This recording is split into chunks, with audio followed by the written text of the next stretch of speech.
Coach Robin. Life transitions with Coach Robin. No matter what you're going through, you always have someone that you can talk to. Life transitions with Coach Robin. Hey family, welcome and thank you for tuning in to Life Transitions with Coach Robin. I'm still so excited. Extremely excited for joining the 108 Praise Radio family. I'm telling you, the love and support has been tremendous. Thank you so much, family. Coach Robin's new office doors are open here every Wednesday at 8 p.m. Eastern Standard Time, where we champion life transitions together. Family, thank you for allowing me to be your personal motivator, instructor, resource, and friend. Coming up on Life Transitions with Coach Robin is our Spotlight segment. I'm spotlighting a special project, so don't touch that dial. We have been afforded the opportunity, one of the first, to be able to spotlight this amazing project, so don't touch that dial. Listen, listen, and listen. You are tuned in to Life Transitions with Coach Robin during our Spotlight segment. As I promised you, family, yes, family, you have an opportunity to hear about an amazing project. Woo is about to drop. The book is about to drop off the hot presses. Queendom Diaries, pages from the Diaries of Queens. The visionary and author, along with two amazing, powerful women, co-authors, are in my office tonight. Yes, family, you get to be the first to hear about this amazing book. Family, let's welcome Coach A.B., the visionary, Courtney Smith, and Spring Jackson to Life Transitions with Coach Robin. Welcome, ladies. Hey. Thank you for having us. Hello, ladies. It's such an honor. It's a privilege to have you guys on the show tonight. Ladies, before we dig into and open up the box, the present of this amazing project, I want you guys to share with the listening family where you are dialing in from and a little bit about yourself before we begin to dig into this amazing collaboration. Let's start with, of course, the visionary. We can't start without the visionary. Coach A.B., tell everybody where you're calling in and a little bit about yourself. Well, I am the girl, A.B. I am calling from the Queen City, Charlotte, the queen herself, the CEO and founder of Queendom Life University, where we take ownership of who we are, where we've been, and where we're going. And this project is nothing different. We're taking ownership. Wow. Love that, taking ownership. Now, Courtney, tell us where you calling in, girl. A little bit about yourself. Okay. Well, I'm calling from Columbus, Georgia, not too far from Coach A.B. So, I'm calling from Columbus, Georgia. I am a mother of 3 beautiful, intelligent young human beings that God blessed me with. I call them my miracle babies. And I'm a student at Troy University, major in psychology, minor in human services.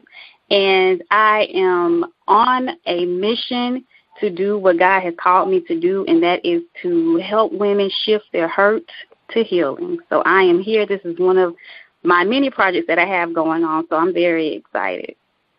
Awesome.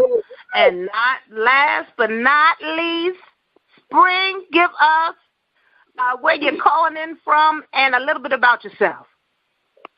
Well, good evening. My name is Spring Jackson, and I bring you greetings from Cedar Rapids, Iowa.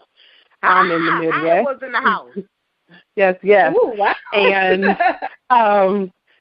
And I am a mother of 3. I am pursuing my degree in social work. I have started a foundation for foster children. I was a foster parent. A part of my story or my testimony is that I am involved in foster care and the adoption part of it as a part of my story, and I won't get into that because that's a whole radio show of its own. However, I got on this book project because I feel as if I offer something in my area of healing in the area of fear. Fear has governed my life for quite some time, and it was time to let it go. And so I would love to help other women do the same. Wow. For those that are just tuning in, we are talking to Coach AB and Courtney and Spring, calling from various parts of this nation here right on Life Transitions with Coach Robin. They are our special guests during Spotlight segment. And I'm telling you, they are here to talk about this amazing project, this collaboration.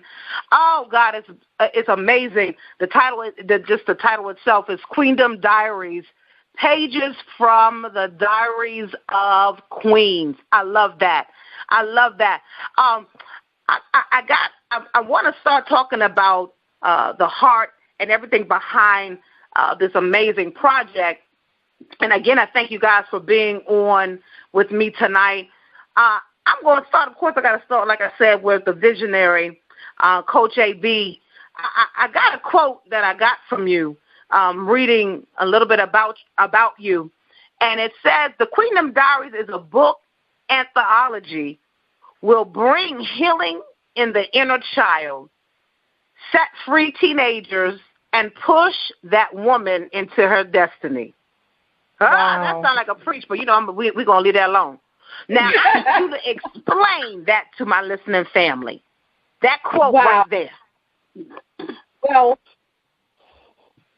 the pages from a Diary of a Queen are different aspects of our life that we have lived, that we have cried through, that we have suffered through, the places where we have been tormented in our teenage years, our adolescent years, our young adult years.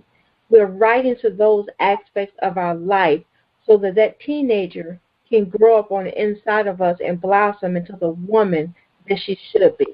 So that child can have the healing and the nurturing that he needs through these letters and grow up in the fullness in what God called her to be.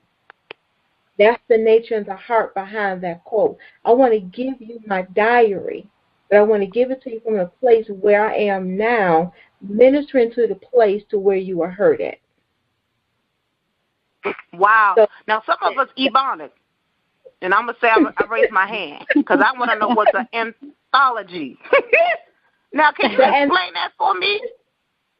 The anthology is a group of writings, collective writings coming together what is a poetic flow or letters.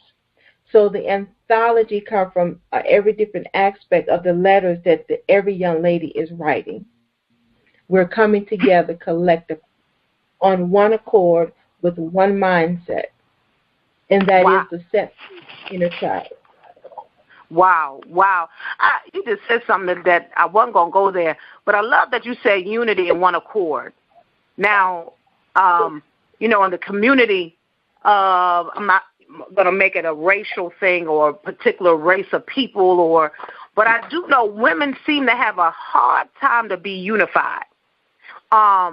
And I love that you are not only dealing with the inner healing of the identity of an individual, but I don't know. I feel like this thing is about even bringing healing amongst the women to be unified together. Am I right? Yes. Yes. Okay. You look at it like this. Let's go back to a park, right? You have all the kids playing in the park. I never knew what a white girl was. I never knew what an Asian girl was. I never knew what Hispanic girl was. We played. We were kids. We didn't see a racial barrier. We were kids in our innocent mind. Race don't come into a play and now until your self-identity is aware. And you're aware of your self-identity, that you are different, that you come from a different background, whether through trials, tribulation, hurt, pain, racism, prejudice. Getting back to that unified place where you see no color. We're all just people. We're all women with the same story, going in the same direction. That's what I meant by unified. Wow. The letters to be unified. I don't see my sister as a white girl. I don't see my other sister as an Asian girl, but I see her as a broken little girl that needs the healing. Wow. I love that. I love that. Wow. That's a Selah moment. I don't know, too many people listening might not know the Bible, but that's a Selah moment. That means you just have to pause a minute and just let that sink in for a minute. Okay? Oh, goodness.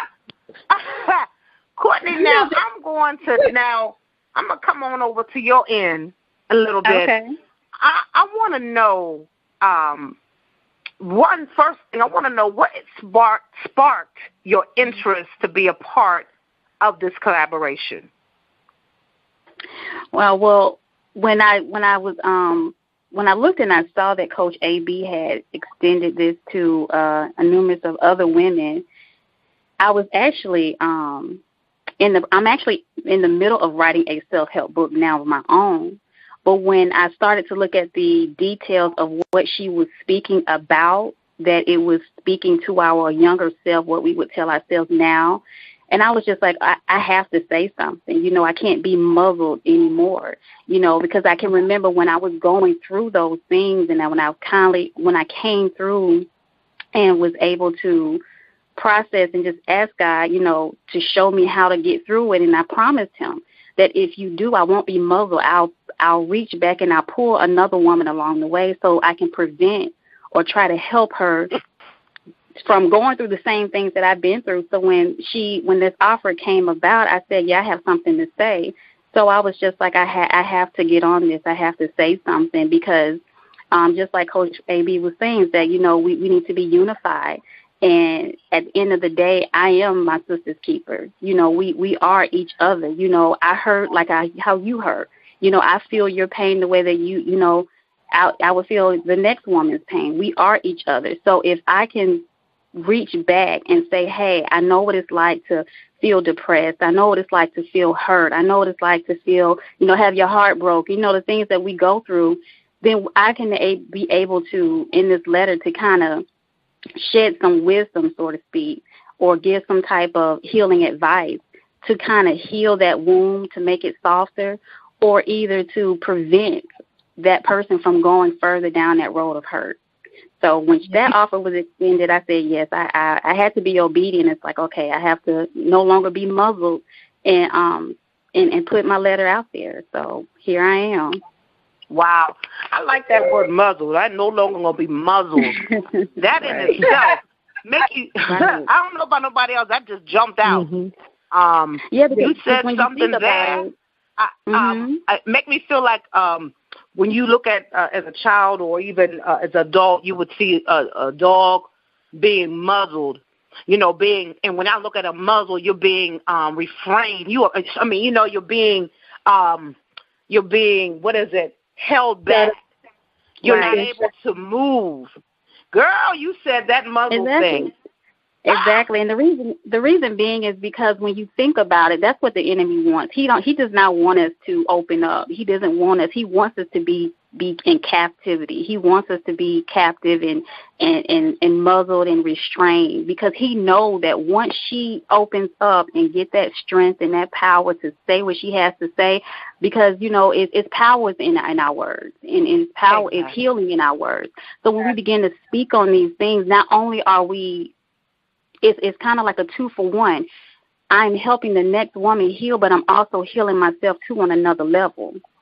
Ooh. So by speaking these things and open up and talking about it, and I think that in women in general, while we're labeled as being catty, is because we think we're so different. We think we're so better. But at the end of the day, we're pretty much on one accord. So when we just take that muzzle off and just say, hey, girl, I know what it's like to feel hurt. I know what it's like to have a not so beautiful day, not feeling pretty, things like that. We can relate better and we can feed off each other's energy and heal. Wow, I love that.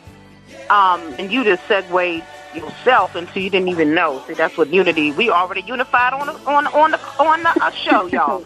We unified. Right. Right. You segued into my next question.